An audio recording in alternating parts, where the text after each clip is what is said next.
கோவை மாநகராட்சி மாமன்ற கூட்டத்தில் அதிமுக கவுன்சிலர் வாக்குவாதத்தில் ஈடுபட்டுள்ளதால் சலசலப்பு ஏற்பட்டது. அந்த காட்சிகளை காண்போம்.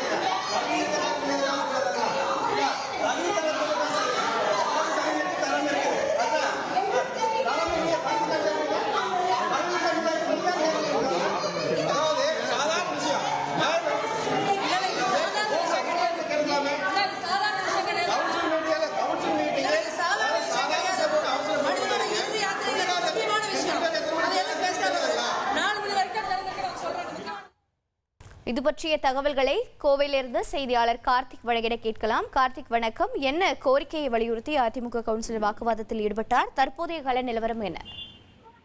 வணக்கம். கோவை மாநகராட்சி கூட்டரங்கம் அவசர கூட்டமாக இன்றைக்கு நடைபெற்றிருக்குது. அதாவது பாத்தீங்கன்னா மாநகராட்சி 100 வார்டுகள்ல 52வது வார்டு கவுன்சில் இல்லாதனால வரக்கூடிய உள்ளாட்சி தேர்தலில் இடைத்தேர்தல் வரக்கூடிய வாய்ப்பு இருக்கு என்பதனால இந்த அவசர கூட்டமானது நடைபெற்றது. இதுல 99 தீர்மானங்கள் நிறைவேற்றப்பட்டு இதுல பாத்தீங்கன்னா மின்மயானம் மற்றும் குப்பை எடுத்தல் தொடர்பாக பேச்சுவார்த்தையில மேயரும் மற்றும் திமுகவை சேர்ந்த கவுன்சிலர்கள் பேசிக் கொண்டிருந்தாங்க. அப்போது அதிமுக சேர்ந்த கவுன்சிலர் பிரபாகரன் இதை பற்றி பேசுறதுக்காக இந்த அவசர கூட்டம் போடப்பட்டது.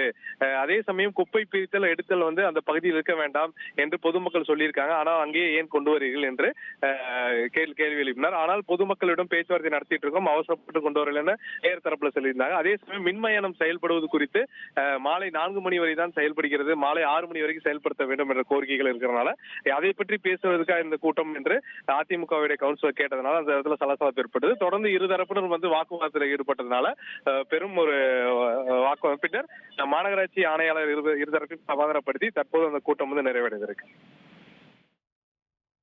தகவல்களை வழங்கியதற்கு நன்றி கார்த்திக்.